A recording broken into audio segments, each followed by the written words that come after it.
Note the patient's name, the type of enema ordered, and the time of administration. Compare the record against the label on the enema solution or package. If the enema is medicated, check the accuracy and completeness of the medication administration record against the healthcare provider's order. Then identify the patient using 2 identifiers. All right, if you could state your name for me, please. Joanna Hankins. And your birthday. 7470. Okay, I'm going to close the curtain for privacy for us. Provide privacy by drawing the bedside curtain or closing the door. Raise the bed to a comfortable working height. Ensure that the side rail on her left side is raised. Then I'd like to assist you on your left side, please, okay? Help her into the left side lying or Sims position with her right knee flexed. Explain to her that she'll need to stay in this position until the procedure is complete. Cover her with a bath blanket, making sure that only the anal area is exposed. Next, apply clean gloves. Place a bedpan or bedside commode in an easily accessible position. If the patient will be using the toilet to expel the contents of the enema, make sure the bathroom remains unoccupied and keep the patient's slippers and robe handy. To administer a pre-packaged, disposable enema, remove the plastic cap. If necessary, apply a little more water-soluble gel to the pre-lubricated tip. Ensure that there is a waterproof pad, absorbent side up, under the patient's hips and buttocks. Now, separate the buttocks and inspect the perianal area for abnormalities, such as hemorrhoids, anal fissures, and rectal prolapse.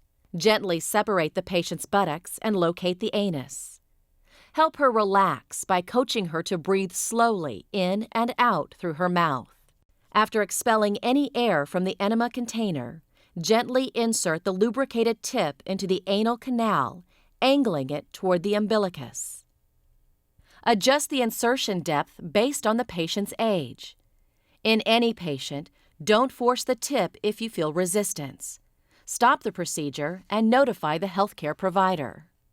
Once you've inserted the lubricated tip to the proper depth, roll the plastic bottle from the bottom to the tip until all the solution has been instilled into the patient's rectum and colon. When you're finished, press a few layers of toilet tissue around the rectal tube at the anus and gently withdraw the tube and tip. Discard the enema container in the proper receptacle. Instruct the patient to retain the solution until she has the urge to defecate, which usually occurs in 2 to 5 minutes. To administer an enema using an enema bag, fill the bag with warm water from the faucet as prescribed. If saline has been ordered, warm the container of saline in a basin of water before you add it to the water in the enema bag. Then check the temperature of the solution by pouring a few drops on your wrist. The water should be warm but not hot. If a soap suds enema has been ordered, add Castile soap after the water is placed in the enema bag. Next, raise the bag, release the clamp, and let the solution flow just until it fills the tubing to push the air out of it. Then reclamp the tubing. When the enema and the patient have been prepared, you may apply a little more water-soluble gel to the pre-lubricated tip. Then gently separate the patient's buttocks and locate the anus. You can help him relax by reminding him to take deep, slow breaths through his mouth. Can you take a few deep, slow breaths through your mouth? Touch the skin next to the patient's anus with the tip of the rectal tube. Then gradually insert it into the anal canal, angling it toward the patient's umbilicus. As you would for a pre-packaged enema, adjust the insertion depth based on the patient's age, but don't force it. As you hold the tube in place, open the regulating clamp and allow the solution to enter.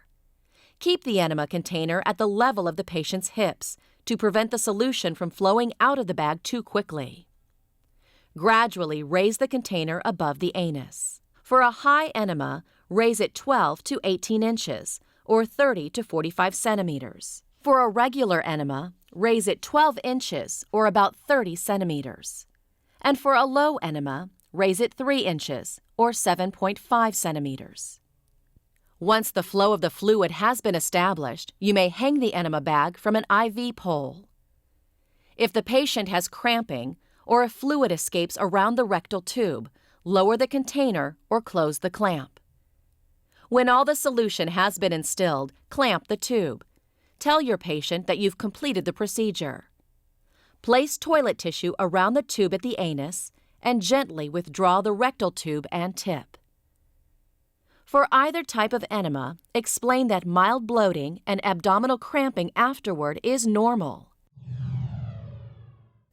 Ask her to retain the solution for as long as possible while lying on her side in bed. Stay at the bedside, and when the patient is ready, help her onto the commode or bedpan or accompany her to the bathroom. Observe the characteristics of the stool and solution. Remind the patient not to flush the toilet before you've had a chance to inspect the character of her stool. If the patient needs your help washing her anal area with soap and water, remember to wear gloves. Next, remove and discard your gloves and perform hand hygiene. Assess the patient's abdomen for distension. If she was given the enema to relieve constipation, ask her if her symptoms have subsided.